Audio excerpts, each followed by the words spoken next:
Ohm's law. एक German physicist थे Ohm, जिन्होंने 1826 में करंट, वोल्टेज और रेजिस्टेंस के बीच में एक मैथमेटिकल रिलेशनशिप दिया था और उसी रिलेशनशिप को हम क्या बोलते हैं? Ohm's law. उन्होंने ये कहा था कि अगर हम किसी कंडक्टर का टेम्परेचर कांस्टेंट रख दें, यानी कि कंडक्टर जिस टेम्परेचर पर है ना टेम्परेचर उससे बढ़े ना उससे घटे, तो कांस्टेंट रहे टेम्परेचर, तो उस कंडक्टर के अंदर से जो फ्लो होने वाला करंट है वो करंट उस कंडक्टर के दोनों टर्मिनल्स के बीच लगे हुए पोटेंशियल डिफरेंस के डायरेक्टली प्रोपोर्शनल होता है। इसका मतलब ये है कि अगर आपके कंडक्टर का टेम्परेचर कांस्टेंट रहे तो उसमें से जो फ्लो होने वाला करंट है वो, अगर पोटेंशियल डिफरेंस ज़्यादा होगा कंडक्टर के दोनों टर्मिनल्स के बीच में तो करंट भी ज़्यादा होगा, और अगर पोटेंशियल डिफरेंस कंडक्टर के दोनों टर्मिनल्स के बीच में कम होगा तो करंट भी कम होगा, और अगर कंडक्टर के दोनों टर्मिनल्स के बीच में पोटेंशियल डिफरेंस होगा ही नहीं, यानी कि जीरो पोटेंशियल डिफरेंस होगा, तो करंट भी कितना होगा? जीरो होगा। देखिए, आप याद कीजिए, मैंने इसी चैप्टर में आपको थोड़ा सा पिछले वीडियो लेक्चर्स में अगर मैं आपको लेके चलूं तो वहां बताया था कि मान लीजिए करंट के फ्लो को हम एक पाइप के अंदर बॉल्स का फ्लो मान के चलते हैं, तो आपको ध्यान होगा जब उस पाइप के अंदर मैंने छोटे छोटे बॉल्स रखे थे और उस पाइप के दोनों एंड ज़मीन से सेम ऊंचाई पर थे, यानी कि कोई हाइट डिफरेंस नहीं था, तो वो बॉल्स फ्लो नहीं करते थे। और सेम केस मैंने जोड़ा था किसके साथ? कंडक्टर के साथ, कि अगर कंडक्टर के दोनों एंड्स पर भी कोई पोटेंशियल डिफरेंस नहीं होगा, जैसे कि आपके ये जो पाइप था उसके दोनों एंड्स पर कोई हाइट डिफरेंस नहीं था, तो ऐसे ही अगर कंडक्टर के दोनों एंड्स पर कोई पोटेंशियल डिफरेंस नहीं होगा तो कोई करंट फ्लो नहीं करेगा। लेकिन जैसे ही मैंने उस पाइप का एक एंड थोड़ा सा ऊंचाई पर मैं ले गया था और दूसरा एंड निचाई पर हमने रखा था, तो जितना उन दोनों एंड्स के बीच में हाइट डिफरेंस ज़्यादा होता था, आप देखते थे कि बॉल्स उतना तेज़ी से ही फ्लो करते थे। और सेम कॉन्सेप्ट पर मैंने आपको बताया था कि कंडक्टर के दोनों एंड्स के बीच में जितना ज़्यादा पोटेंशियल डिफरेंस होगा उतने ही ज़्यादा इलेक्ट्रॉन्स तेज़ी से फ्लो करेंगे, और इलेक्ट्रॉन्स का फ्लो ही क्या कहलाता है? करंट। तो इसका मतलब है ओहम ने ये जो बात बोली है क्या, कि किसी भी कंडक्टर के अंदर से फ्लो होने वाला करंट उस कंडक्टर के दोनों टर्मिनल्स के बीच अप्लाई किए गए पोटेंशियल डिफरेंस की वैल्यू के डायरेक्टली प्रोपोर्शनल होता है। ये बात सही है, यानी पोटेंशियल डिफरेंस अगर ज़्यादा होगा तो करंट भी ज़्यादा होगा, और अगर पोटेंशियल डिफरेंस कम होगा तो करंट भी कम होगा। मैथमेटिकली हम इस चीज़ को ऐसे लिख सकते हैं, I is directly proportional to V। V का मतलब कंडक्टर के दोनों टर्मिनल्स पर लगा हुआ पोटेंशियल डिफरेंस, और I का मतलब कंडक्टर के अंदर से फ्लो होने वाला करंट। ठीक है, तो I is directly proportional to V। लेकिन ध्यान रखिएगा, ऐसा बोलते वक्त उस कंडक्टर का जो टेम्परेचर है वो क्या रहना चाहिए? कांस्टेंट रहना चाहिए। इसकी बात हम अभी करेंगे। तो I is directly proportional to V, so I is equal to 1/r upon V। ये जो प्रोपोर्शनलिटी का साइन हटता है, आप जानते हैं बराबर का निशान आता है और साथ में क्या आता है? एक कांस्टेंट आता है। ये R जो यहाँ पर आया है, ये R एक कांस्टेंट है, और इसी R को बोलते हैं उस कंडक्टर का रेजिस्टेंस जिस कंडक्टर के टर्मिनल्स पर V पोटेंशियल डिफरेंस है और I उसके अंदर से फ्लो होने वाला करंट है। आप देखिए, कई बच्चे थोड़ा सा घबरा सकते हैं कि ये 1/r यहाँ पर क्यों लिख दिया। देखिए, अगर R कांस्टेंट है तो 1/r भी तो क्या होगा? कांस्टेंट ही तो होगा। तो फिलहाल आप ऐसा मान के चलिए कि प्रोपोर्शनैलिटी का साइन हटने के बाद जो एक कांस्टेंट ऑफ प्रोपोर्शनैलिटी आता है, ये 1/r वही है। तो क्योंकि R कांस्टेंट है तो 1/r भी क्या होगा? कांस्टेंट होगा। So I is directly proportional to V, I is equal to 1/r into V। तो R को जब आप यहां ले जाएंगे तो V is equal to IR। ये मैथमेटिकल रिलेशनशिप ओहम ने दी थी कि आपका जो करंट है और कंडक्टर का जो रेजिस्टेंस है और कंडक्टर के दोनों टर्मिनल पर अप्लाई किया गया पोटेंशियल डिफरेंस है वो इस फॉर्मूले से आपस में जुड़े हुए हैं। किन्हीं भी दो का अगर हमें वैल्यू पता हो तो हम तीसरे की वैल्यू जो है आराम से फाइंड कर सकते हैं। अब देखिए कई बुक्स क्या करती हैं, इस चीज को यूं बोल देती हैं, आप अगर ध्यान से देखें कि V is directly proportional to I। कहने के लिए बात एक ही है, क्योंकि करंट जो है वो वोल्टेज के डायरेक्टली प्रोपोर्शनल है, तो ऐसा भी बोला जा सकता है कि वोल्टेज भी करंट के डायरेक्टली प्रोपोर्शनल है। क्यों? क्योंकि पोटेंशियल डिफरेंस बढ़ा तो करंट बढ़ेगा, और उल्टा आप ऐसा भी बोल सकते हैं कि अगर करंट बढ़ गया तो हम ये मान लेंगे कि पोटेंशियल डिफरेंस बढ़ गया है। तो करीब करीब दोनों का मीनिंग सेम ही पड़ता है, ठीक है। हालांकि हम थोड़ा सा हायर क्लासेस में देखेंगे कि इनके बीच में थोड़ा सा फर्क होता है। खैर, अब देखिएगा V is directly proportional to I, so V is equal to RI। यहां पर आपका कांस्टेंट क्या आ जाता है, सीधा आ जाता है, उसको रेसिप्रोकल करने की जरूरत नहीं पड़ती। तो जैसे ही प्रोपोर्शनलिटी का साइन हटा, बराबर का निशान आ गया और साथ में क्या आ गया, एक कांस्टेंट ऑफ प्रोपोर्शनलिटी, ठीक है। तो बस फॉर्मूला आपने ध्यान रखना है कि V एक तरफ होता है और बराबर के निशान के दूसरी तरफ I इंटू R होता है। तो यहां पर भी I इंटू R है, बराबर के निशान के एक तरफ और बराबर के निशान के दूसरी तरफ कौन है, V। तो अगर मैं यहां आप देखिएगा सिंपली अगर R बोल देता तो I is equal to R into V हो जाता, जो कि गलत हो जाता। तो क्योंकि हमने फॉर्मूले पर इसलिए आना था, इस तरीके से आना था कि V is equal to I R, तो मैंने इसलिए जहां जानबूझकर यहां पर 1/R लिख दिया था। हालांकि आप अगर बुक के अकॉर्डिंग चलना चाहें तो ऐसे भी चल सकते हैं, ऐसे चलना चाहें तो ऐसे भी चल सकते हैं। बात दोनों केसेस में एक ही होगी कि ओहम के अकॉर्डिंग वोल्टेज, करंट और रेजिस्टेंस में ये रिलेशन है, V is equal to I R. तो आप देखिए पिछले पेज पर जब हम ओहम्स लॉ की डेफिनेशन दे रहे थे तो वहां मैंने खास फोकस इस चीज पर दिया था कि टेम्परेचर ऑफ कंडक्टर कांस्टेंट रहना चाहिए। ऐसा क्यों बोला जा रहा है? देखिए पिछला जो मैंने आपको मैथमेटिकल स्टेटमेंट दिया था ओहम्स लॉ का, V is equal to I R, उसमें आपको मैंने कहा था कि R एक कांस्टेंट ऑफ प्रोपोर्शनैलिटी है, यानी कि R एक कांस्टेंट है, कंडक्टर के लिए क्या है, वो कांस्टेंट है, और कांस्टेंट है तो इसका मतलब उसकी वैल्यू चेंज नहीं करनी चाहिए। लेकिन आप ये जानते हैं, पिछले वीडियो लेक्चर्स में मैं आपको बता चुका हूं कि रेजिस्टेंस टेम्परेचर के डायरेक्टली प्रोपोर्शनल होता है कंडक्टर के केस में। इसका मतलब है कि अगर कंडक्टर का टेम्परेचर बढ़ेगा तो उसका रेजिस्टेंस भी बढ़ेगा, और अगर कंडक्टर का टेम्परेचर घटेगा तो उसका रेजिस्टेंस भी घटेगा। तो इसका मतलब ये है जो चीज घट रही है, बढ़ रही है, फिर वो कांस्टेंट कहाँ रही। तो इसलिए अगर हम R को एक कांस्टेंट कह रहे हैं और सच में उसको कांस्टेंट रखना चाहते हैं तो हमें कंडक्टर का जो टेम्परेचर है वो क्या बोलना पड़ेगा, कांस्टेंट बोलना पड़ेगा। कि भाई ओहम्स लॉ तब वैलिड है जब आपके कंडक्टर को एक कांस्टेंट टेम्परेचर के ऊपर ऑपरेट किया जाए, यानी कि ऑपरेट का मतलब है कि उसके दोनों टर्मिनल्स पर पोटेंशियल डिफरेंस लगाया जाए और उसके अंदर से फ्लो होने वाला करंट देखा जाए। तो ये पक्की बात है कि जितना पोटेंशियल डिफरेंस कंडक्टर के दोनों टर्मिनल्स के बीच में होगा उतना ही ज्यादा करंट भी होगा, और रेजिस्टेंस कंडक्टर का क्या रहना चाहिए, कांस्टेंट रहना चाहिए। इसका मतलब है कि कंडक्टर का जो टेम्परेचर है वो भी क्या रहना चाहिए, कांस्टेंट रहना चाहिए। हम पिछले वीडियो लेक्चर्स में ये बात कर चुके हैं कि जो रेजिस्टेंस होता है, रेजिस्टेंस वो किस किस चीज पर डिपेंड करता है, नेचर ऑफ मटेरियल। इसका मतलब है अलग अलग मटेरियल्स के लिए रेजिस्टेंस कैसा होगा, अलग अलग होगा। और ये भी आप जानते हैं कि मटेरियल की जो वायर है उसकी लेंथ और एरिया ऑफ क्रॉस सेक्शन पर भी रेजिस्टेंस क्या करता है, डिपेंड करता है, और टेम्परेचर पर भी डिपेंड करता है।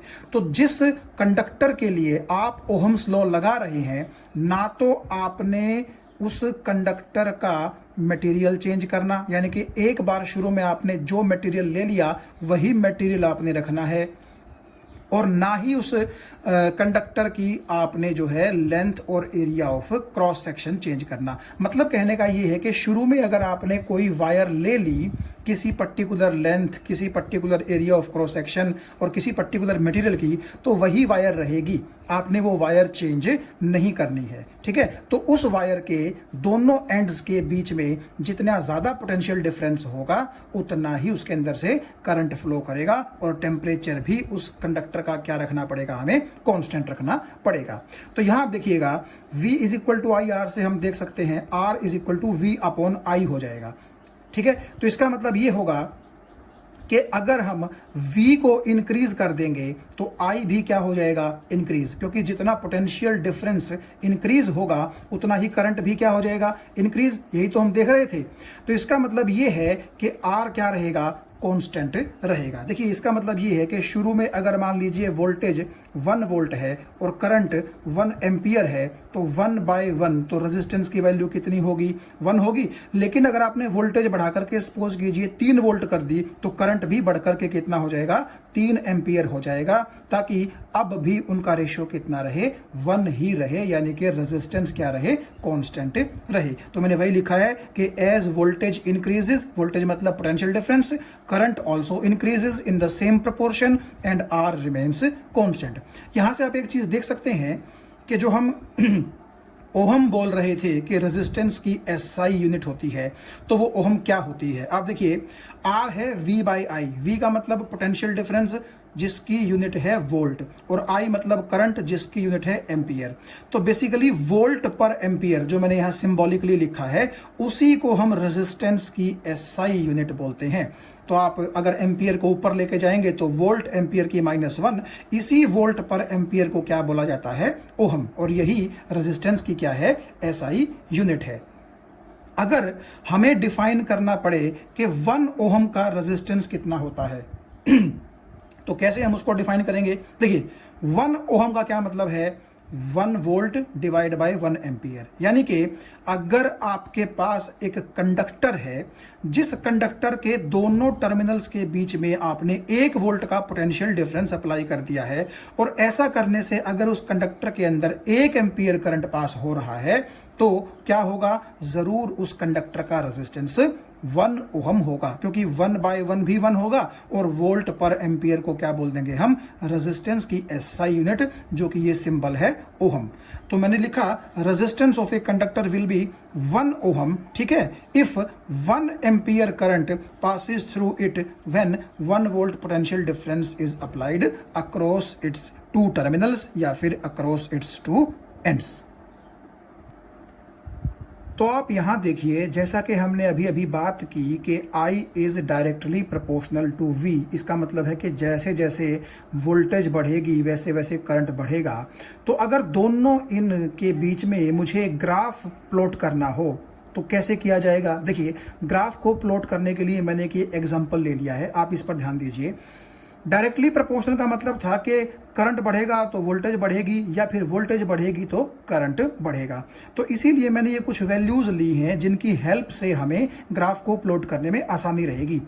आप यहाँ देखिए, मैंने मान लिया कि जब वोल्टेज 0 है, यानी कि कंडक्टर के दोनों टर्मिनल्स के बीच में 0 वोल्ट का पोटेंशियल डिफरेंस है, तो आपको पता है कि करंट नहीं फ्लो करेगा, इसका मतलब करंट भी कितना रहेगा, 0 एम्पियर। तो ये पहली वैल्यू है कि जब V 0 वोल्ट होगी तो I भी कितना होगा, 0 एम्पियर। इसको आप समझ गए होंगे।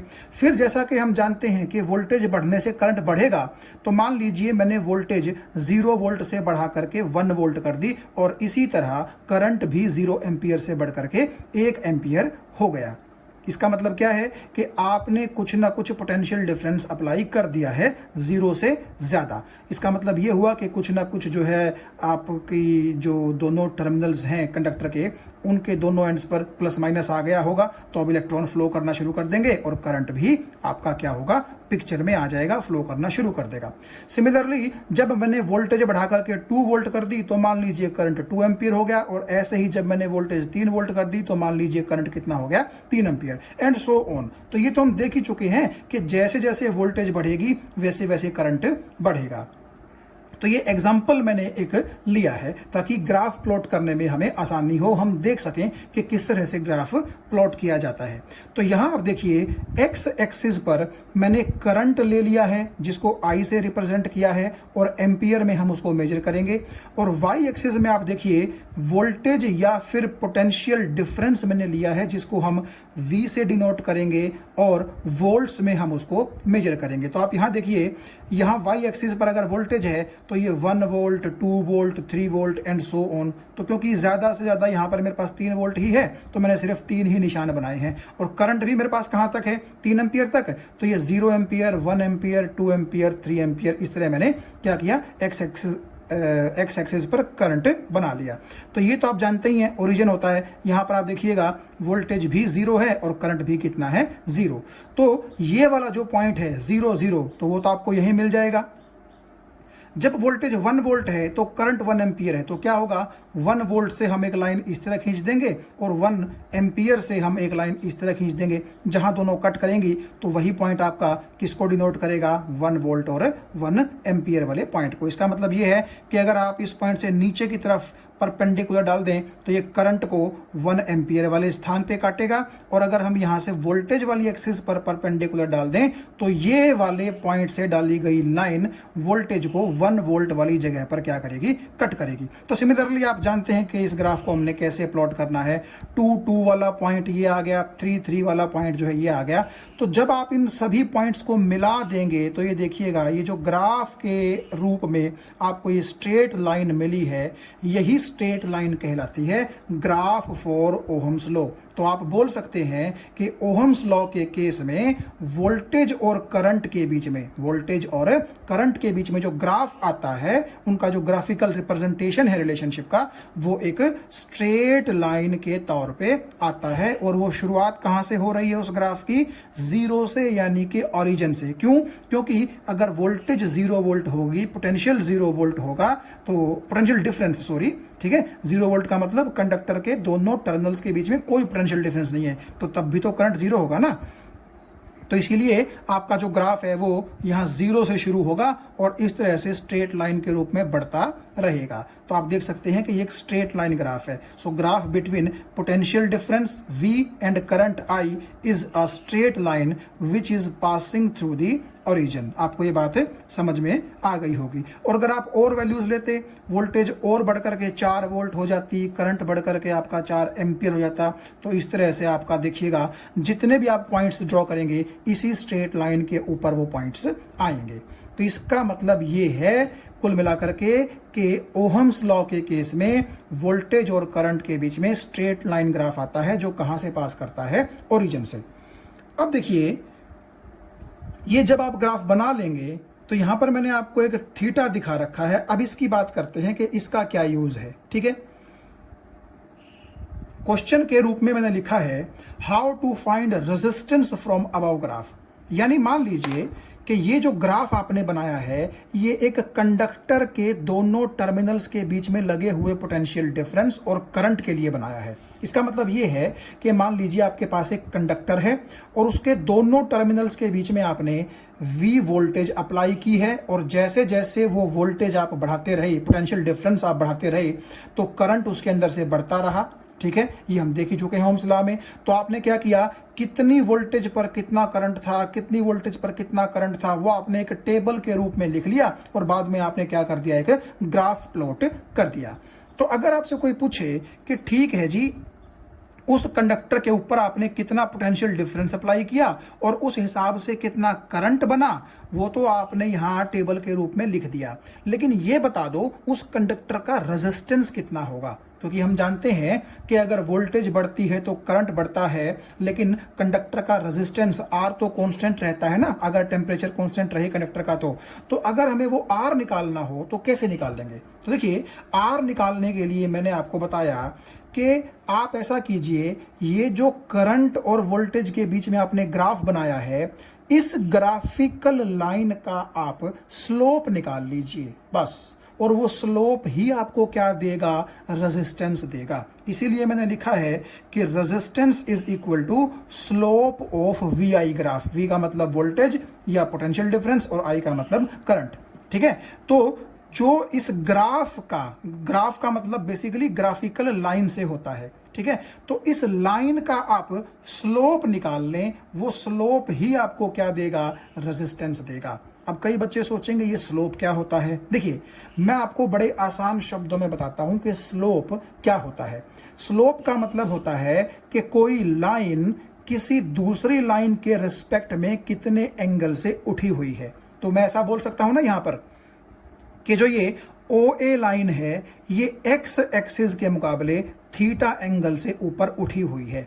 तो ये जो थीटा है अगर मैं इसका टेंजेंट निकाल लूं, टेंजेंट थीटा, ट्रिग्नोमेट्री में आपने पढ़ा है ना, sine theta, cos theta, tan theta, तो ये वो वाला टेन थीटा है। तो आपने क्या करना है, इस एंगल का टेंजेंट निकाल लेना है और वो टेंजेंट ही आपको क्या देगा, स्लोप देगा उस ग्राफ का। यानी कि कुल मिलाकर के अगर मुझे बोलना हो तो मैं ऐसे बोल लूंगा, कैसे कि आपकी graphical line positive x axis के साथ जो एंगल बना रही है उस एंगल का टेंजेंट जब आप निकाल लेंगे तो that tangent of the angle, that tangent theta will give us the slope of that graph and that slope will give resistance of the conductor for which the graph is plotted। ये बात आपको समझ में आ गई होगी।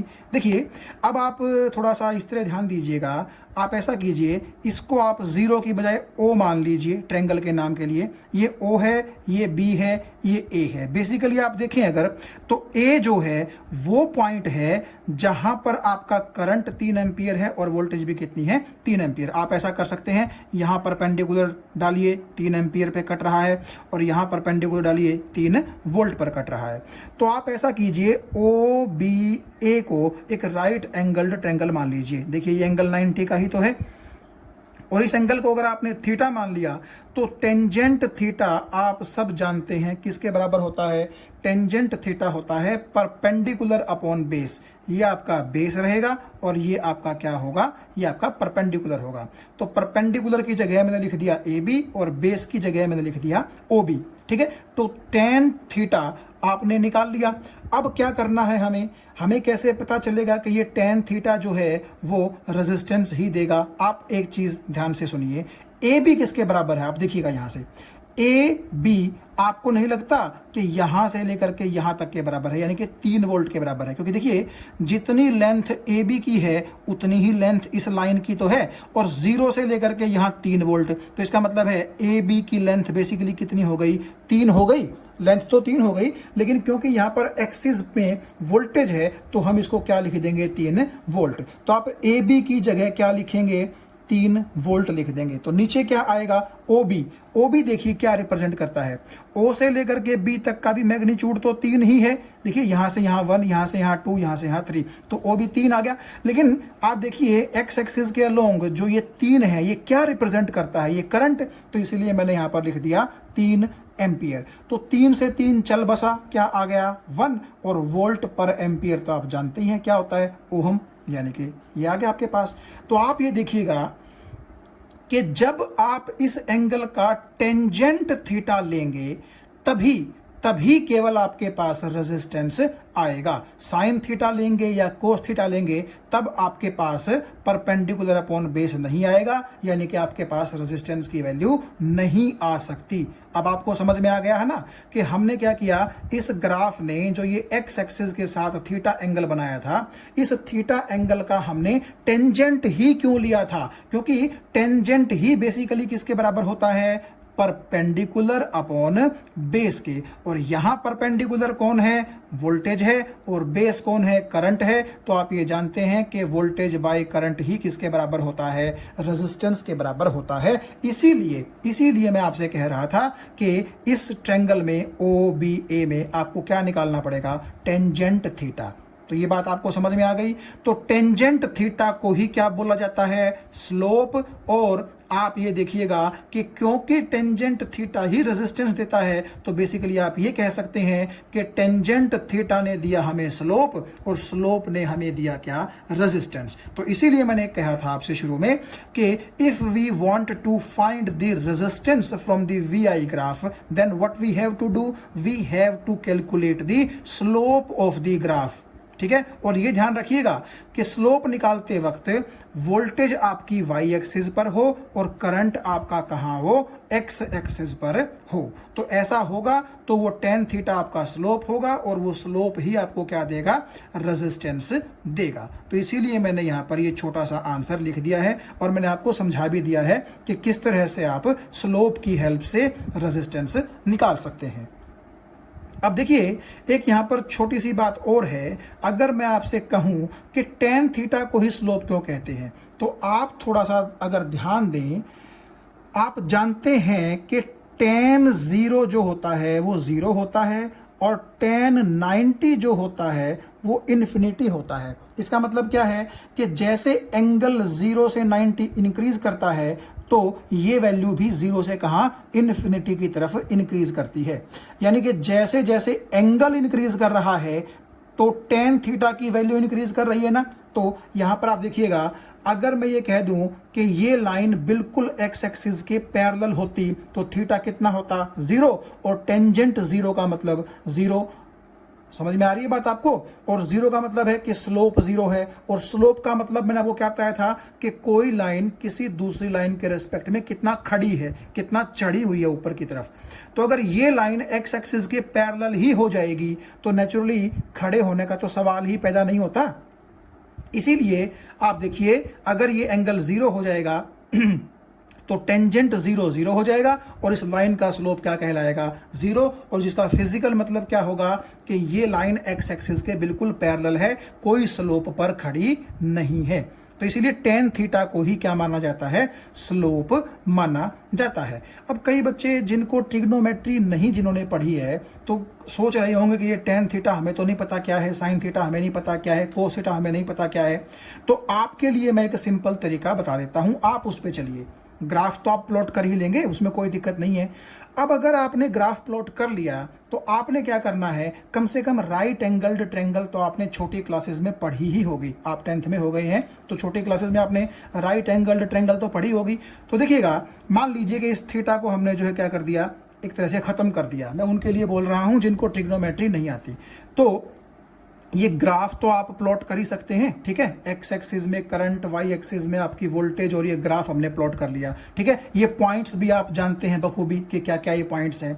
तो अब आप ऐसा कीजिए, किसी भी एक पॉइंट से नीचे एक्स एक्सिस पर और यहां पर वाई एक्सिस पर आप परपेंडिकुलर ड्रॉ कीजिए, किसी भी पॉइंट से। किसी पॉइंट का मतलब है चाहे आप इस पॉइंट से कर दीजिए, इस पॉइंट से कर दीजिए, इस पॉइंट से कर दीजिए, ठीक है। मैं आपको धीरे धीरे बताऊंगा, पहले इस पॉइंट की आप बात देखिए। तो आपने क्या करना है, अगर आप इस तरह से मान लीजिए पॉइंट ए से आपने नीचे की तरफ ये परपेंडिकुलर ड्रॉ कर दिया जो कि करंट वाली एक्सिस को 3 पर काट रहा है, और अगर मैं इस तरफ परपेंडिकुलर ड्रॉ करूं तो ये वोल्टेज वाली एक्सिस को भी कहां काट रहा है, 3 पर काट रहा है। तो आप देखिए ओ बी ए ये एक राइट एंगल ट्रायंगल है कि नहीं है, और कम से कम आपको ये तो पता होगा कि बेस क्या होता है राइट एंगल ट्रायंगल में, परपेंडिकुलर क्या होता है और हाइपोटेनस क्या होता है। तो आप ये टेन थीटा को मारो गोली और सिंपली ये सोचो कि हर बार जब ऐसी एक आपके सामने राइट एंगल ट्रायंगल बनेगी तो आपने बेसिकली हर बार परपेंडिकुलर और बेस का रेशो लेना है, परपेंडिकुलर और बेस का रेशो लेना है। वही परपेंडिकुलर और बेस का रेशो आपको क्या दे देगा, रेजिस्टेंस दे देगा। आप एक बार देखिए ना, अगर आप ये टेन थीटा यहां से निकाल भी दें तो सिंपली ये सोच लो कि परपेंडिकुलर अपॉन बेस को ही क्या बोला जाता है, स्लोप बोला जाता है, ठीक है। ये बात तो आपके लिए सही है ना। तो अब आप एक चीज देखिएगा, चाहे आप यहां वाला परपेंडिकुलर देखें, चाहे आप यहां वाला परपेंडिकुलर देखें, चाहे यहां वाला परपेंडिकुलर देखें, या फिर आप ये वाला करंट देखें, या फिर ये वाला करंट देखें, या फिर ये वाला करंट देखें, सारे आपको वैल्यू बराबर ही देंगे। देखिए इस ट्रायंगल में देखिए, जो सबसे छोटी ट्रायंगल है इसका परपेंडिकुलर कितना है, यहां से यहां आप देख सकते हैं 1 वोल्ट, और यहां से यहां बेस कितना है 1 एम्पियर। तो आप देखिएगा 1 वोल्ट बाय 1 एम्पियर ये कितना होगा, 1 ओहम ही तो होगा। ठीक है, अगर आप थोड़ी सी बड़ी ट्रायंगल की बात करेंगे तो आप देखिएगा इस ट्रायंगल में यहां से यहां परपेंडिकुलर कितना होगा, यहां से यहां 2 वोल्ट है, तो 2 वोल्ट आपका परपेंडिकुलर हो गया।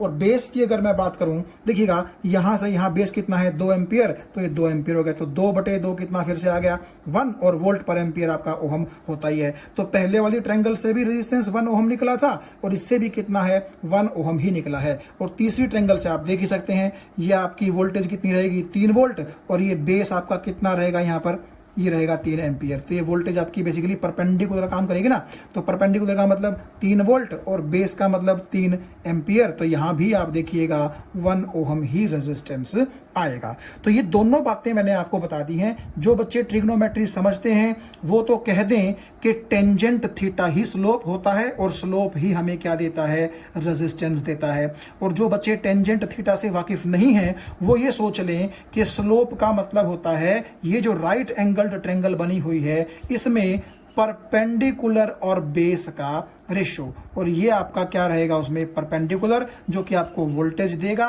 और ये आपका रहेगा बेस जो कि आपको क्या देगा, करंट देगा। और वोल्टेज और करंट की रेशो ही आपको क्या देगी, रेजिस्टेंस देगी। तो कुल मिलाकर के मैं ये समझता हूं कि आपको ये बात अच्छे से समझ में आ गई होगी, और ये भी आपको समझ में आ गया होगा कि जो आपकी ग्राफिकल लाइन है वो पॉजिटिव एक्स एक्सिस के साथ जो एंगल बनाती है उस एंगल का टेंजेंट ही क्या कहलाता है, स्लोप, और वही स्लोप हमें क्या देता है, रेजिस्टेंस। क्योंकि tan थीटा निकालने से बेसिकली हमारे पास जो सिचुएशन आती है वो वोल्टेज डिवाइड बाय करंट की आती है, और वोल्टेज डिवाइड बाय करंट ही कौन होता है, ओहम यानी कि रेजिस्टेंस। इसीलिए हम यहां बात करते हैं। और आप ऐसा भी सोच सकते हैं जिन बच्चों को ये tan थीटा का पता नहीं था, जैसे कि आपने देखा कि ये एंगल तो ठीक है हमने थीटा से डिनोट कर दिया, ये जो नाम है इसका कि परपेंडिकुलर बाय बेस, ठीक है, ये जो परपेंडिकुलर बाय बेस का नाम है इसको हम tan थीटा बोलते हैं। जैसे घर वालों ने आपके नाम रखे हुए हैं इसी तरह से किस साइड से रेशो लिया गया है उनके भी नाम होते हैं। तो ये tan थीटा वही नाम है। लेकिन चलिए अगर आपको समझ में नहीं आ रहा तो आप सिंपली परपेंडिकुलर बाय बेस से भी अपना काम चला सकते हैं। तो मुझे उम्मीद है कि ये आपको समझ में आ गया होगा कि हम किस तरह से ओहम्स लॉ के लिए ग्राफ ड्रॉ करते हैं, और उस ग्राफ की हेल्प से कंडक्टर का रेजिस्टेंस कितना है वो कैसे फाइंड करते हैं, वो भी आपको समझ में आ गया होगा। तो यहां आप देखिएगा पिछले पेज पे मैं आपको एक जगह बोल रहा था कि अगर आप रेजिस्टेंस निकालना चाहते हैं कंडक्टर का ग्राफ से तो आपको क्या करना पड़ेगा, वाई एक्सिस पर वोल्टेज रखनी पड़ेगी और एक्स एक्सिस पर आपको करंट रखना पड़ेगा। अब इस चीज़ का मतलब हम समझते हैं कि ऐसा मैंने क्यों कहा था। आप ग्राफ बनाते वक्त कुछ भी कर सकते हैं, आई को आप चाहें तो वाई एक्सिस पर रख दीजिए और वी को आप चाहें तो एक्स एक्सिस पर रख दीजिए जैसे कि यहाँ रखा है, लेकिन उससे फ़र्क क्या पड़ेगा वो मैं आपको थोड़ा सा एक्सप्लेन कर देता हूँ। देखिए अगर आपने ऐसा किया कि एक्स एक्सिस में आपने करंट लिया और वाई एक्सिस में आपने वोल्टेज ली तो आपके पास ग्राफ कैसा आया, स्ट्रेट लाइन। तो मान लीजिए कि इस स्ट्रेट लाइन ने इस एक्सिस के साथ ये एंगल बनाया थीटा, और मैंने क्या किया यहाँ से नीचे एक ये परपेंडिकुलर ड्रॉ कर दिया, और इस ट्रायंगल में अगर मैं tan थीटा निकालना चाहूँ तो tan थीटा किसके बराबर होता है, परपेंडिकुलर अपॉन बेस। तो देखिए परपेंडिकुलर तो आपको देगा क्या, वोल्टेज, और बेस आपको क्या देगा, करंट। तो वोल्टेज बटे करंट क्योंकि रेजिस्टेंस होता है इसका मतलब है कि resistance is equal to tan theta. तो यहां आप देखिएगा ग्राफ का अगर आपने tan थीटा निकाला यानी कि स्लोप निकाला तो उसने आपको रेजिस्टेंस दिया जैसा कि हम पीछे भी पढ़ चुके हैं। लेकिन इस केस में क्या प्रॉब्लम होगी वो आप देखिएगा। देखो आपने क्या किया, ग्राफ तो यहां पर भी स्ट्रेट लाइन ही आएगा क्योंकि वही बात है 1 वोल्ट पर 1 एम्पियर, 2 वोल्ट पर 2 एम्पियर एंड सो ऑन। तो जब आप ग्राफ बनाएंगे ग्राफ तो स्ट्रेट लाइन ही आएगा, उसमें कोई दिक्कत नहीं है। लेकिन अब फर्क क्या पड़ेगा वो देखिएगा। इस ग्राफ का स्लोप अगर आप निकालना चाहें तो कैसे निकालेंगे, तरीका मैंने आपको बता रखा है। इस ग्राफ ने पॉजिटिव एक्स एक्सिस के साथ जो ये एंगल बना रखा है से थीटा, इसका आपको क्या निकालना है, टेंजेंट। तो अब की बार आप देखिएगा tan थीटा हमें क्या देगा। आप देख सकते हैं अगर मैं यहां से नीचे एक परपेंडिकुलर ड्रॉ करूं तो तो टेन थीटा तो किसके बराबर होता है, परपेंडिकुलर अपॉन बेस। लेकिन यहां अब की बार परपेंडिकुलर आप देखिए करंट देगा आपको, तो यहां पर मैं लिखूंगा करंट परपेंडिकुलर की जगह, और बेस आप देखिए क्योंकि बेस पे आपने वोल्टेज ले रखी है तो यहां पर आ जाएगी वोल्टेज। तो V बाय आई जो होता है वो रेजिस्टेंस होता है भाई, I बटा V कभी भी रेजिस्टेंस नहीं होता। आपको ये बात समझ में आ गई होगी, आप फॉर्मूले से देख सकते हैं, ठीक है ना। तो इसका मतलब ये है कि यहां पर तो आप कह रहे थे कि स्लोप आपको रेजिस्टेंस देगा, लेकिन यहां इस केस में स्लोप रेजिस्टेंस नहीं दे रहा, बल्कि आप बोल सकते हैं 1 बाय रेजिस्टेंस देगा, यानी कि रेजिस्टेंस का रेसिप्रोकल देगा। मुझे उम्मीद है ये बात आपको समझ में आ गई होगी। भाई देखिए ना, V is equal to I R है, ठीक है। तो अगर आप V के नीचे I ले आएंगे तो R बनता है, लेकिन अगर आप I के नीचे V ले जाएं, देखिएगा इस V को मैं I के नीचे ले जाता हूं तो यहां से खत्म, यहां 1 बच जाएगा और ये R आपका यहां आ जाएगा, तो I बाय V तो 1 बाय R होता है भाई, ठीक है ना। तो ये आप देखिएगा इस ग्राफ के स्लोप ने आपको रेजिस्टेंस नहीं दिया, बल्कि 1 बाय रेजिस्टेंस यानी कि रेजिस्टेंस का रेसिप्रोकल दिया। तो इसीलिए आपसे कह रहा था कि ये ध्यान रखिएगा कि अगर आप ये बोलना चाहें कि स्लोप ही रेजिस्टेंस देगा तो क्या होना चाहिए, एक्स एक्सिस पर करंट होना चाहिए और वाई एक्सिस पर क्या होनी चाहिए, वोल्टेज। लेकिन अगर आपने एक्स एक्सिस पर वोल्टेज ली और वाई एक्सिस पर आपने करंट लिया तो उस ग्राफ का स्लोप आपको रेजिस्टेंस नहीं बल्कि रेजिस्टेंस का रेसिप्रोकल देगा, और रेजिस्टेंस के रेसिप्रोकल को हम क्या बोलते हैं, कंडक्टेंस बोलते हैं। ये दोनों एक दूसरे के उल्टे होते हैं। आप इस तरह सोचिए ना, रेजिस्टेंस का क्या मतलब है, करंट के रास्ते में रेजिस्टेंस डालना, अड़चन डालना, करंट को कम करना। और कंडक्टेंस का क्या मतलब है, कंडक्टेंस का मतलब है कंडक्ट करवा देना, यानी कि अपने अंदर से पास होने देना। तो आप खुद सोचिए दोनों को रेसिप्रोकल क्यों कहा जा रहा है, क्योंकि देखिए रेजिस्टेंस जितना ज्यादा होगा कंडक्टेंस उतनी ही कम होगी, दोनों इनवर्सली प्रोपोर्शनल हैं। और ये तो होता भी है कि रेजिस्टेंस जितना ज्यादा होगा इसका मतलब ये है कि कंडक्टर अपने अंदर से करंट को फ्लो करने में बहुत ज्यादा दिक्कत दे रहा है, यानी कि नेचुरली उस करंट का कंडक्ट कम हो जाएगा उस कंडक्टर के अंदर से। कंडक्टेंस का मतलब ही होता है पास होने देना और रेजिस्टेंस का मतलब ही होता है पास ना होने देना। तो नेचुरली दोनों एक दूसरे के रेसिप्रोकल होंगे। हाँ, अगर आप ये कहेंगे कि रेजिस्टेंस बेहद कम है, इसका मतलब है अच्छी तरह से करंट पास हो रहा है, यानी कि कंडक्टेंस कैसी है, बड़ी हाई है। तो इसीलिए यहां पर आपने जो कहा 1 बाय R, तो 1 बाय R को मैं क्या बोल दूंगा, कंडक्टेंस, और जिसको मैं किससे रिप्रेजेंट करूंगा, G से। तो आप ये कह सकते हैं कि इस केस में तो स्लोप क्या देता था, हमें रेजिस्टेंस देता था, लेकिन इस केस में हमें जो स्लोप है वो रेसिप्रोकल ऑफ द रेजिस्टेंस देगा, जिसको हम क्या बोलेंगे, कंडक्टेंस बोलेंगे, which is denoted by G। और ये क्या होती है, अगर आपका करंट बड़े अच्छे से पास कर रहा है कंडक्टर के अंदर से तो हम बोल देंगे कंडक्टेंस अच्छी खासी है, रेजिस्टेंस कम है। और अगर रेजिस्टेंस ज्यादा है तो हम बोल देंगे कि करंट अच्छे से पास नहीं हो पा रहा, कंडक्टेंस कम है। तो ये एक दूसरे के क्या होते हैं, रेसिप्रोकल होते हैं। अब देखिए कंडक्टेंस की एसआई यूनिट क्या होगी, रेजिस्टेंस की जो एसआई यूनिट है वो ओहम होती है। तो नेचुरली क्योंकि कंडक्टेंस ओहम का रेसिप्रोकल है तो नेचुरली एसआई यूनिट जो कंडक्टेंस की हो जाएगी वो आप बोल सकते हैं ओहम इनवर्स, क्योंकि रेजिस्टेंस ओहम में होता है तो ऊपर जाएगा तो ओहम की पावर कितनी हो जाएगी, -1। तो ओहम इनवर्स बोल लें या उसको ऐसे रिप्रेजेंट कर दें, या फिर देखिए ओहम को हम किस तरह लिखते हैं, OHM इस तरफ, ठीक है। लेकिन ये रूल भी बना रखा है एक तरीके से कि कंडक्टेंस के लिए आप अगर पीछे की तरफ आ जाएं तो वो भी यूनिट मान ली जाएगी। पीछे की तरफ का मतलब क्या है कि क्योंकि कंडक्टेंस रेजिस्टेंस की रेसिप्रोकल होती है तो रेजिस्टेंस के लिए जब आप OHM इस तरफ जाते हैं तो कंडक्टेंस के लिए उल्टे आ जाइए, MHO, महो, ठीक है। हालांकि थोड़ा सा आपको मजाक सा लगेगा कि कमाल है ये कैसे उल्टा बना दिया, लेकिन ऐसा ही है। तो आप ऐसा करें, महो को भी आप कंडक्टेंस की एसआई यूनिट बोल सकते हैं, और महो को ही साइमंस भी बोला जाता है, जिसको कैपिटल एस से हम रिप्रेजेंट करते हैं। तो ये आपके ऊपर है आप कंडक्टेंस की एसआई यूनिट साइमंस बोलेंगे कि महो बोलेंगे कि ओहम इनवर्स बोलेंगे, बात एक ही है। और मेरी अगर आप सजेशन माने तो ओहम इनवर्स ही बोलिए, ज़्यादा पंगों में पढ़ने में कोई फायदा नहीं है। Because conductance is reciprocal of resistance, so its unit will also be reciprocal of the ohm, यानी कि कंडक्टेंस की यूनिट ओहम इनवर्स होगी। यहां आपके लिए ओहम्स लॉ के ऊपर बेस्ड एक छोटा सा न्यूमेरिकल है, just for clearance of the topic, ठीक है। तो आप ये देखिएगा, कह रहा है कि एक 12 वोल्ट की बैटरी कनेक्ट कर दी गई है अक्रॉस एन अननोन रेजिस्टेंस, यानी कि उस रेजिस्टेंस की वैल्यू हमें नहीं पता है, लेकिन उसके दोनों टर्मिनल्स के अक्रॉस एक 12 वोल्ट की बैटरी कनेक्ट कर दी गई है। और आपसे कहा जा रहा है कि करंट जो सर्किट में फ्लो हो रहा है वो है 2.5 मिली एम्पियर। तो बताइए रेजिस्टेंस की वैल्यू क्या होगी। देखिए, ये जो सिंबल है ये रेजिस्टेंस का सिंबल होता है।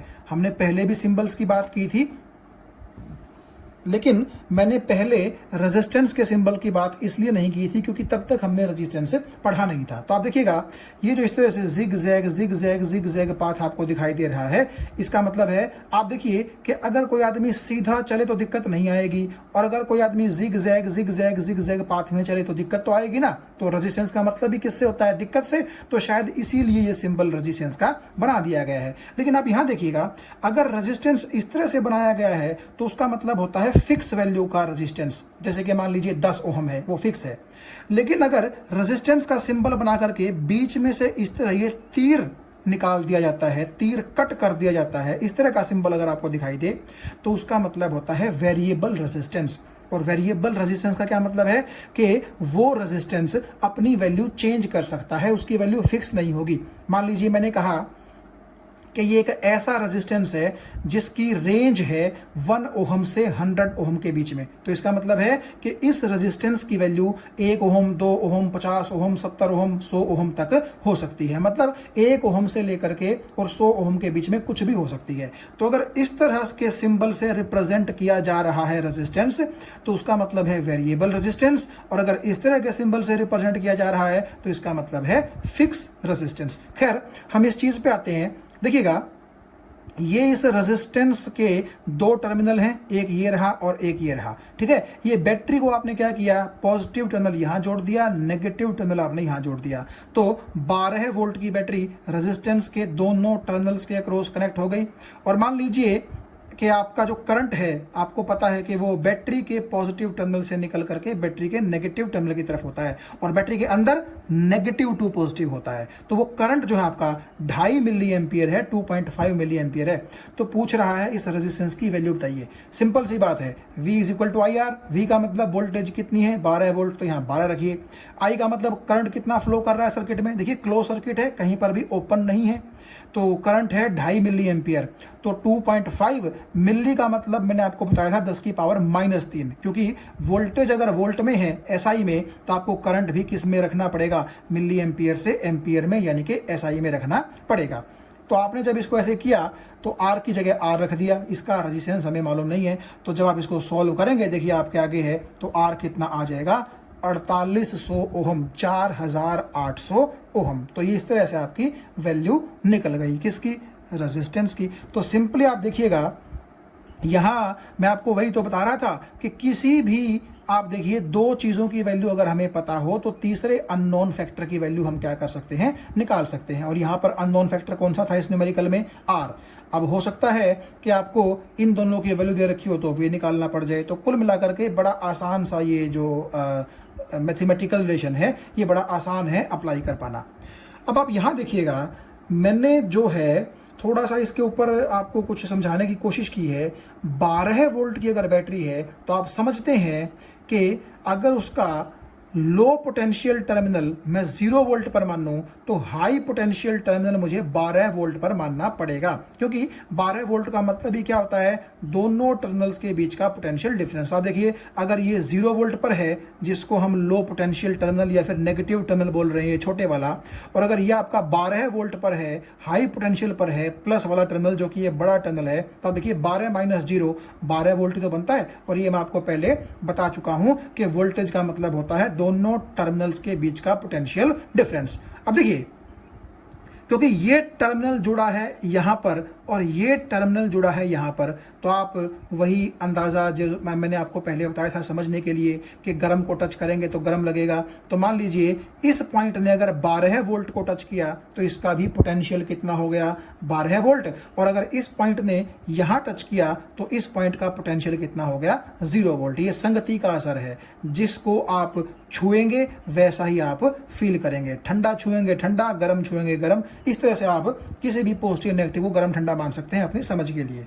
तो आप ये देखिएगा कि ये जो 12 वोल्ट की बैटरी है, बेसिकली आप ये कह सकते हैं कि रेजिस्टेंस के दोनों टर्मिनल्स के बीच में भी इसने क्या कर दिया, 12 वोल्ट का ही पोटेंशियल डिफरेंस क्रिएट कर दिया। तो हमेशा करंट कहां से कहां फ्लो करता है, हाई पोटेंशियल से लो पोटेंशियल। देखिए, इलेक्ट्रॉन लो पोटेंशियल से हाई पोटेंशियल फ्लो करते हैं, इसीलिए करंट हाई पोटेंशियल से कहां फ्लो करता है, लो पोटेंशियल की तरफ। ठीक है, तो आप ये देखिएगा कि अगर हम ओहम्स लॉ लगाना चाहें, यहां मैंने आपको बिल्कुल ऊपर वाली ही सिचुएशन दिखा रखी है। मैंने क्या किया, इस पॉइंट को और इस पॉइंट को अलग से सर्किट से तोड़ करके यहां दिखा दिया। ये plus high potential minus low potential, और ये इसके अंदर से करंट पास कर रहा है आई, तो ये यहां मैंने दिखा दिया। तो आप एक चीज ध्यान रखिएगा कि आर का मतलब है रेजिस्टेंस और आई का मतलब है उस रेजिस्टेंस के अंदर से पास होने वाला करंट, और वी का मतलब है उसी रेजिस्टेंस के दोनों टर्मिनल्स के बीच में अप्लाई किया गया पोटेंशियल डिफरेंस। ठीक है, आप इस चीज को थोड़ा सा ध्यान रखिएगा, रट्टा मारने की जरूरत नहीं है। अगर आपसे कोई पूछे कि V is equal to I R का क्या मतलब है, तो आप सबसे पहले R को पकड़ें कि R का मतलब है कोई ना कोई रेजिस्टेंस, तो ये वो रेजिस्टेंस हो गया। ठीक है, तो I क्या होगा, I इसी रेजिस्टेंस में से पास होने वाला करंट होगा, और ये V क्या होगा, इसी रेजिस्टेंस के जो दो टर्मिनल्स हैं उनके बीच का क्या होगा, ये पोटेंशियल डिफरेंस। तो आप ऐसा बोल सकते हैं कि potential difference is equal to current into resistance, यानी कि जिस रेजिस्टेंस की आप बात कर रहे हैं V उन दोनों के बीच का पोटेंशियल डिफरेंस है, I उसके दोनों टर्मिनल्स के बीच और उसके अंदर से फ्लो होने वाला करंट है, और R वो रेजिस्टेंस है ही। तो आप इस तरीके से ओहम लॉ को याद रख सकते हैं, और इसी फॉर्मूले का यूज करके मैंने यहां पर अप्लाई किया था। क्योंकि आप देखिएगा R का यहां मतलब है इन दोनों पॉइंट्स के बीच का रेजिस्टेंस R, और I का मतलब है फ्लो होने वाला करंट जो कि 2.5 मिली एम्पियर था, और V का मतलब था इन दोनों पॉइंट्स के बीच का पोटेंशियल डिफरेंस जो कि इस बैटरी ने 12 वोल्ट अप्लाई किया था। तो आपके पास आंसर आ गया था 4800 ओहम। तो यहां आप देखिए, मैंने राइट साइड में आपके लिए एक इमेज इंटरनेट से डाउनलोड करके रखी है। इस इमेज में आप देखें तो 3 कार्टून आपको ओहम्स लॉ समझाने की कोशिश कर रहे हैं। आप इस इमेज से बड़ी अच्छी तरह से ओहम्स लॉ समझ सकते हैं। देखिए, ये जो पहला आदमी है कार्टून के रूप में, इस पर V लिखा हुआ है वोल्ट, यानी कि ये वोल्टेज है, पोटेंशियल डिफरेंस है। ये जो दूसरा आदमी है जिसके ऊपर AMP और I लिखा हुआ है, इसको आप करंट मान के चलिए या इलेक्ट्रॉन मान के चलिए। और ऊपर ये जो आपको तीसरा आदमी दिखाई दे रहा है जिसके ऊपर OHM लिखा हुआ है, ओहम R लिखा हुआ है, तो ये रेजिस्टेंस है बेसिकली। तो ये तीनों जो बंदे हैं कार्टून के रूप में, ये क्या करते हैं, ओहम्स लॉ के 3 पैरामीटर जो हैं वोल्टेज, करंट और रेजिस्टेंस, उनको क्या करते हैं, डिनोट करते हैं। अब देखिए, ओहम्स लॉ जैसा कि हम यहाँ भी जानते हैं कि V is equal to I R होता है। तो यहाँ से अगर आप I की वैल्यू निकालेंगे तो वो क्या हो जाएगी, V अपॉन R, वो यहाँ पर लिखी भी गई है। खैर, हमें इनसे कोई मतलब नहीं है, ये हम सब जानते हैं। इनका मीनिंग क्या है पहले आप वो समझिए। देखिए, आप ऐसा समझिए कि ये एक पाइप है, आपको नजर आ रही होगी। उस पाइप के अंदर से जो है करंट पास करना चाहता है, यानी कि इलेक्ट्रॉन पास करना चाहता है। और ये जो वोल्टेज है ये क्या है, इस पाइप के इस एंड और इस एंड के बीच का बेसिकली पोटेंशियल डिफरेंस है। ठीक है, और जो ये पाइप यहाँ बीच में से थोड़ी सी मुड़ी हुई दिखाई दे रही है आपको, इसका मतलब है रेजिस्टेंस। यानी आप सिंपल सिचुएशन ये सोचिए कि अगर रेजिस्टेंस ज़्यादा होगा तो इसका मतलब ये होगा कि ये बंदा इस रस्सी की हेल्प से इस पाइप का गला बिल्कुल घोंट देगा, पाइप को बिल्कुल नैरो बना देगा। और अगर रेजिस्टेंस बढ़ता है तो करंट को पास करने में, इलेक्ट्रॉन को पास करने में पसीने छूट जाएंगे, जैसा कि इस बंदे के छूटे हुए हैं। ठीक है। और ये वोल्टेज आप देखिए, ऐसा लग रहा होगा इसके फेस से आपको कि जैसे इसको जोर लगाना पड़ रहा है। अब इसका मीनिंग हम समझते हैं क्या है। देखिए, ये बंदा अपनी पकड़ रस्सी पे जितनी कम कर देगा, जितनी ढीली कर देगा, आप समझ रहे हैं, ये पाइप का जो मुंह है वो उतना ही थोड़ा सा चौड़ा हो जाएगा और करंट को आराम से निकलना अगर चाहिए तो वो आराम से निकल जाएगा, उसको ज़्यादा दिक्कत नहीं आएगी और वोल्टेज को भी पीछे से धक्का ज़्यादा मारना नहीं पड़ेगा। लेकिन अगर ये बंदा, आप देखिए, रस्सी पर अपनी पकड़ और मजबूत कर दे, यानी कि रेजिस्टेंस बढ़ गया, तो इसका मतलब है कि इस एम्पियर को, जो कि इस रस्सी के अंदर फंसा हुआ है, तो इलेक्ट्रॉन को चलने में या करंट को चलने में क्या होगी, दिक्कत होगी। और ऐसा ही होता है, जब रेजिस्टेंस बढ़ता है तो करंट को दिक्कत होती है, दिक्कत से ही उसके क्या छूटते हैं, पसीने छूटते हैं। तो मैंने आपसे कहा था वोल्टेज का बेसिकली मतलब होता है इलेक्ट्रॉन को धक्का मारने वाली एनर्जी, और इलेक्ट्रॉन अगर चलता है तो वो करंट होता है, और उस करंट के रास्ते में जो अड़चन पैदा करता है उसको हम क्या बोलते हैं, रेजिस्टेंस बोलते हैं। तो आप एक चीज देखिएगा ध्यान से, अगर ये रेजिस्टेंस कम हो जाए तो इसका मतलब क्या है, इसका मतलब ये है कि यहां पर रस्सी की पकड़ जो है वो ढीली हो गई है, और अगर रस्सी की पकड़ ढीली हो गई है तो ये बंदा अपने आप आराम से निकल के भाग जाएगा, पीछे से बंदे को धक्का ज्यादा मारने की जरूरत नहीं पड़ेगी। या फिर आप ऐसा कह लीजिए कि अगर इस रेजिस्टेंस ने, इस बंदे ने करंट के ऊपर, यानी कि इस बंदे के ऊपर रस्सी से पकड़ अपनी मजबूत कर दी, तो ये बेचारा बंदा फंस गया, रस्सी के अंदर से आराम से पास नहीं हो पाएगा। तो क्या है, करंट को फ्लो होने में दिक्कत आ रही है। क्यों? रेजिस्टेंस बढ़ गया है। तो अगर दिक्कत आ रही है करंट को, तो उसको पीछे से धक्का मारने का काम कौन करता है, वोल्टेज करती है। यानी कि वोल्टेज का ये काम है कि करंट जो है, इलेक्ट्रॉन जो है वो फ्लो करते रहें। तो इस करंट को जितनी दिक्कत आएगी, यानी कि रेजिस्टेंस जितना बढ़ेगा, आप देखिए पीछे से ये बंदा उतनी ही ज्यादा क्या करेगा, मशक्कत करेगा, उतनी ही ज्यादा जोर लगाएगा करंट के पीछे। ठीक है, मतलब बेसिकली ये मान लीजिए कि आप, ये बंदा करंट को लात मार करके आगे धकेलने की कोशिश कर रहा है। तो आप ये समझ सकते हैं, ये पकड़ जितनी मजबूत होगी, रेजिस्टेंस जितना मजबूत होगा, इस वोल्टेज को उतनी ही मशक्कत करनी पड़ेगी, उतना ही हाई होना पड़ेगा, ताकि करंट को ये क्या कर सके, फ्लो करवा सके। वो अलग बात है कि अगर रेजिस्टेंस बहुत ही हाई होगा, जैसा कि इंसुलेटर के केस में होता है, तब तो वोल्टेज कितना ही जोर लगा ले, इसको इस रस्सी की कैद से आजाद नहीं करवा सकती। यानी कि रेजिस्टेंस अगर बहुत हाई होगा तो ये बंदा फ्लो नहीं कर पाएगा, वोल्टेज चाहे कितनी भी हाई क्यों ना हो जाए। तो इस चीज को हम थोड़ा सा यहां पर देखते हैं। देखिएगा, मैंने लिखा है some forms of Ohm's law, V is equal to I R. तो यहां से आप देखिएगा R is equal to V by I, और इसका मतलब है कि R को अगर हम एक कांस्टेंट मान लें ओहम्स लॉ में, तो नेचुरली होगा ये कि जितना वोल्टेज बढ़ेगा उतना करंट बढ़ जाएगा, है ना, और उनका रेशियो क्या रहेगा, कांस्टेंट रहेगा। ये चीज हम पहले भी देख चुके हैं पिछले पेजेस पर। आप यहां आइए, मेन बात यहां पर है, मैंने लिखा है कि if V is constant, V is constant का मतलब क्या है, ये वोल्टेज कांस्टेंट है। यानी कि वोल्टेज कांस्टेंट का मतलब है कि ये बंदा जितना जोर लगा रहा है, ना तो ये जोर बढ़ाएगा ना ये जोर घटाएगा, जितना लगा रहा है उतना ही लगाता रहेगा। तो वोल्टेज कांस्टेंट है। तो देखिए, मैंने लिखा कि I and R are inversely proportional, यानी कि अगर वोल्टेज कांस्टेंट होगी तो करंट और रेजिस्टेंस एक दूसरे के क्या होंगे, इनवर्सली प्रोपोर्शनल होंगे। इसका मतलब क्या है, इसका मतलब है कि अगर रेजिस्टेंस बढ़ेगा तो करंट घट जाएगा, और अगर करंट बढ़ेगा तो रेजिस्टेंस घट जाएगा। सबसे पहले आप मैथमेटिकली यहां देखिए V is equal to I R है, तो मान लीजिए V 24 है, सपोज कीजिए V कितना है, 24, और 24 को मैंने 1 इंटू 24 लिख दिया, यानी कि करंट 1 है और रेजिस्टेंस कितना है, 24। तो हमने V को कांस्टेंट रखना है। इसका मतलब यह है कि ये वाली चीज तो कांस्टेंट ही रहेगी। लेकिन अगर आप करंट बढ़ाना चाहें, यानी कि आपने करंट को 1 से बढ़ा करके 2 कर दिया, तो नेचुरली आप देखिएगा यहां पर जो आपका ये रेजिस्टेंस है, ये 24 से घटकर कितना आ जाएगा, 12। यानी कि आपका करंट जब बढ़ गया तो रेजिस्टेंस घट गया।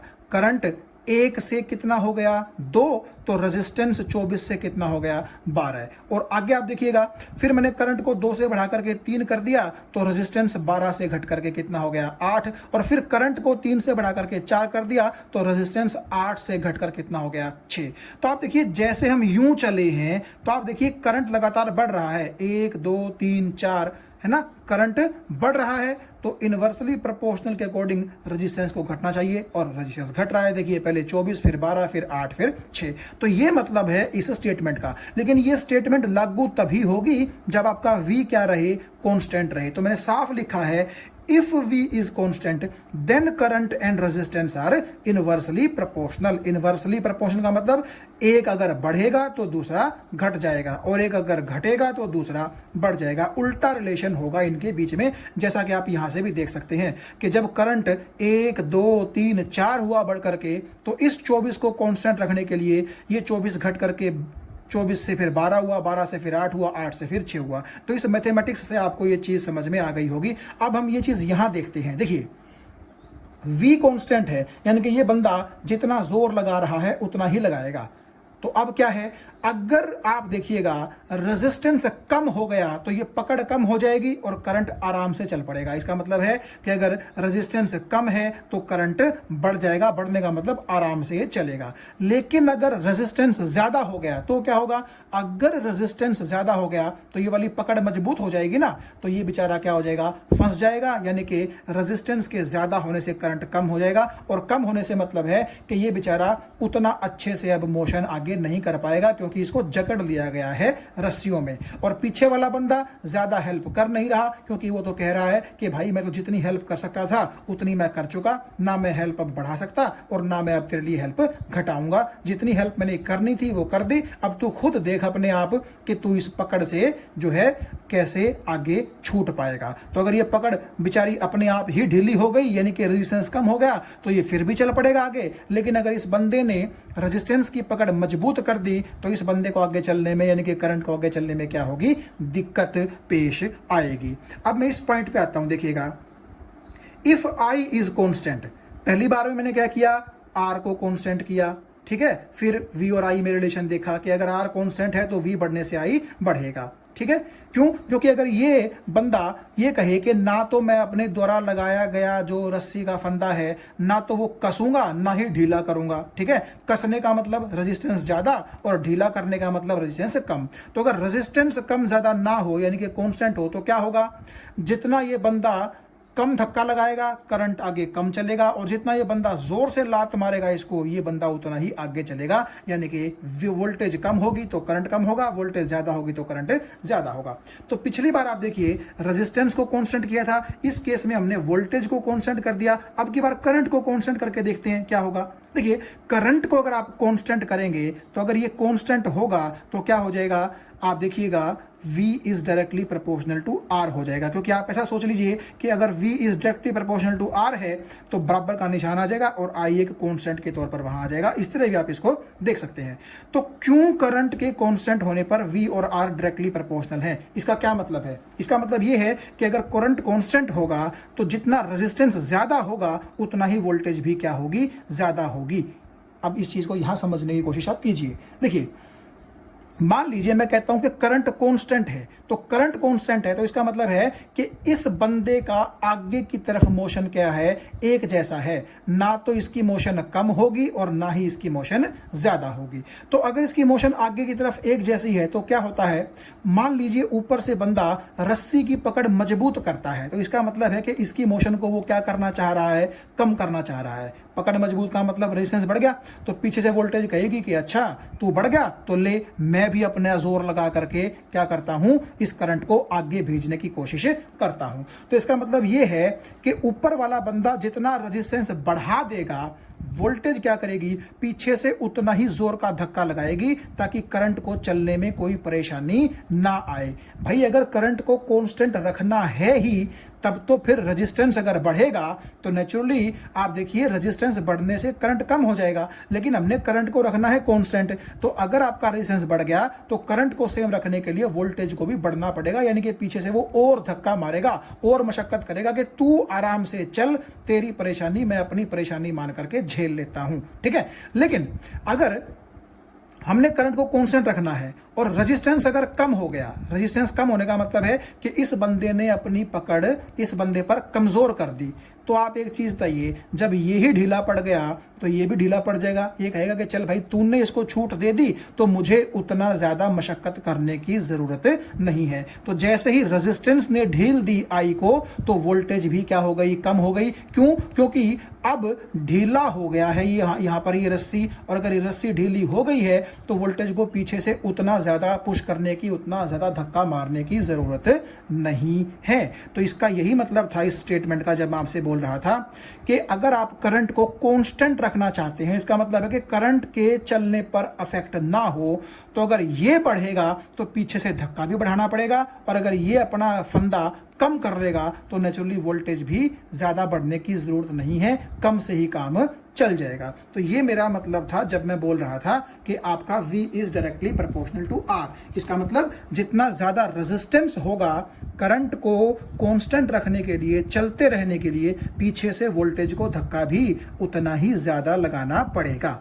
तो मुझे उम्मीद है कि ये बातें आपको समझ में आ गई होंगी, और इस पूरे डायग्राम की हेल्प से आप वोल्टेज, करंट और रेजिस्टेंस का जो रिलेशनशिप है उसको देख सकते हैं। एक बार फिर से देखिएगा, अगर रेजिस्टेंस ज्यादा होगा, ठीक है, तो करंट आपका कम हो जाएगा, और अगर हम चाहते हैं कि करंट ना कम हो तो पीछे से वोल्टेज को बड़ा जोर से धक्का मारना पड़ेगा, यानी कि रेजिस्टेंस बढ़ने से वोल्टेज बढ़ जाएगी अगर हम करंट को कांस्टेंट रखना चाहते हैं। तो ये तीसरा केस।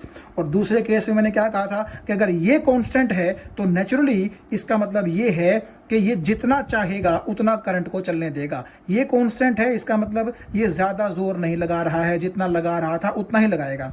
तो अगर ये अपनी पकड़ मजबूत कर देगा तो बेचारा ये कम चलेगा, यानी कि रेजिस्टेंस के बढ़ने से करंट कम हो जाएगा, और अगर ये अपनी पकड़ ढीली कर देगा यानी कि रेजिस्टेंस कम हो जाएगा तो करंट आराम से चल पड़ेगा। तो R और I इनवर्सली प्रोपोर्शनल होंगे अगर V कांस्टेंट है तो, और अगर R कांस्टेंट है, R का मतलब अगर ये कांस्टेंट है तो नेचुरली अगर धक्का तेज लगेगा तो ये भी तेज चलेगा, धक्का कम लगेगा तो ये भी कम चलेगा, यानी कि वोल्टेज के डायरेक्टली प्रोपोर्शनल होगा करंट। कब? जब R आपका क्या हो, कांस्टेंट हो। तो जब भी आपको आगे किसी न्यूमेरिकल वगैरह में इस तरह से वोल्टेज, रेजिस्टेंस और करंट के बीच में कुछ रिलेशनशिप याद करने में दिक्कत हो तो आप ये इमेज याद करिएगा, ठीक है, कि करंट नामक बंदे को, करंट के रूप में जो बंदा है, जो कार्टून है, उसको पीछे से वोल्टेज धक्का मार करके चलाना चाह रही थी, और रेजिस्टेंस का काम है उसको रोकना, यानी कि वो रस्सी का फंदा लेकर के तैयार था, ठीक है। तो रेजिस्टेंस का मतलब ये पकड़ जितनी मजबूत होगी रेजिस्टेंस उतना ही ज्यादा होगा। ये करंट को जितना पसीना आएगा चलने में, इसका मतलब करंट उतना ही कम है, और इस बेचारे को जितना ज्यादा पीछे से जोर लगाना पड़ेगा, इसका मतलब वोल्टेज भी क्या है, उतनी ही ज्यादा है। तो ये रिलेशन मैंने आपको इस इमेज की हेल्प से यहां पर समझाने की कोशिश की है। अभी आप यहां देखिएगा, ये एक मैंने सिंपल सा सर्किट बनाया है जिसमें एक बैटरी V वोल्ट की एक R रेजिस्टेंस के साथ मैंने कनेक्ट कर रखी है, और उस सर्किट में आप देखिए I करंट चल रहा है। यहां आप देखिएगा मैंने एक एमीटर लगा रखा है, तो क्या होगा, करंट जब पॉजिटिव टर्मिनल से निकलेगा तो इस एमीटर के अंदर से होकर के पास हो जाएगा, और एमीटर उसको क्या कर लेगा, मेजर कर लेगा, because ammeter is connected in the circuit to measure current. ये बात आपको समझ में आ गई। और देखिए ये जो R रेजिस्टेंस है इसका एक टर्मिनल ये है और दूसरा टर्मिनल इसका ये है। इन दोनों टर्मिनल्स के बीच में पोटेंशियल डिफरेंस कितना होगा उसको मेजर करने के लिए मैंने क्या लगा रखा है, वोल्ट मीटर लगा रखा है। जैसे कि पिछले न्यूमेरिकल में आपको मैंने बताया था कि यहां अगर 12 वोल्ट की बैटरी में जोड़ता था तो इस पॉइंट पर कितना आ जाता था 12, और इस पॉइंट पर कितना आ जाता था 0। तो ये पॉइंट क्योंकि यहां जुड़ा हुआ है तो इसका भी पोटेंशियल 12 होगा, और ये पॉइंट यहां जुड़ा हुआ है तो इसका पोटेंशियल भी कितना होगा, 0।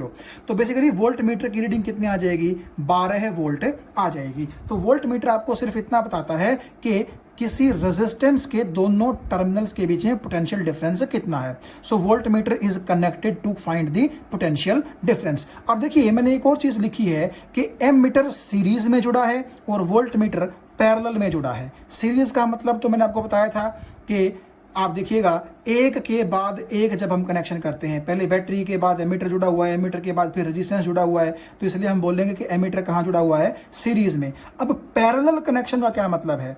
पैरेलल कनेक्शन का मतलब होता है रेजिस्टेंस का पहला टर्मिनल और वोल्ट मीटर का पहला टर्मिनल एक तरफ जुड़े हुए हैं और रेजिस्टेंस का दूसरा टर्मिनल और वोल्ट मीटर का दूसरा टर्मिनल एक तरफ जुड़े हुए हैं। तो ऐसे कनेक्शन को हम बोलते हैं पैरेलल कनेक्शन। हालांकि आगे रेजिस्टेंसेस का हमें कुछ जिक्र करना है, वहां पर हम सीरीज पैरेलल को एक बार फिर से देखेंगे, लेकिन आपकी क्लैरिटी के लिए अगर मैं बता दूं, मान लीजिए ये पॉइंट्स है मेरे पास, ये एक लाइन है मेरे पास और एक ये दूसरी लाइन है। ये है लाइन का पहला टर्मिनल, ये है लाइन का दूसरा टर्मिनल। सिमिलरली इस लाइन के केस में ये है पहला और ये है दूसरा। अगर आप पहला पहला इकट्ठा जोड़ दें और दूसरा दूसरा इकट्ठा जोड़ दें तो इसको बोलते हैं पैरेलल कॉम्बिनेशन, जैसा कि आपने यहां देखा है, क्योंकि दोनों कहां हैं, बेसिकली पैरेलल में हैं, आप ऐसा भी कह सकते हैं। तो पहला पहला इकट्ठा, दूसरा दूसरा इकट्ठा, तो दोनों पैरेलल हैं, तो इस कॉम्बिनेशन को बोलते हैं पैरेलल कॉम्बिनेशन। और अगर ऐसा हो कि मैं इस वायर के दूसरे टर्मिनल के साथ इस वायर का पहला टर्मिनल जोड़ दूं, यानी कि ये पहली वायर है, ये आपकी दूसरी वायर है, ये इसका पहला टर्मिनल, ये इसका दूसरा टर्मिनल, और दूसरी वायर का ये पहला टर्मिनल, ये दूसरा टर्मिनल। तो पहली वायर के दूसरे टर्मिनल के साथ दूसरी वायर का पहला टर्मिनल जब मैं यूं जोड़ दूं तो एक के बाद एक जब जोड़ा जाता है तो उसको क्या बोलते हैं, series. So this is series combination. तो एमीटर हमेशा सीरीज में जोड़ते हैं and this is parallel combination, volt meter हमेशा पैरेलल में जोड़ते हैं। इनके डीप में हम आगे चलेंगे जब भी हमें न्यूमेरिकल करने होंगे। ये तो सिर्फ आपको एक बार नॉलेज के लिए बताया है ताकि आगे आपको याद आ जाए। Thank you.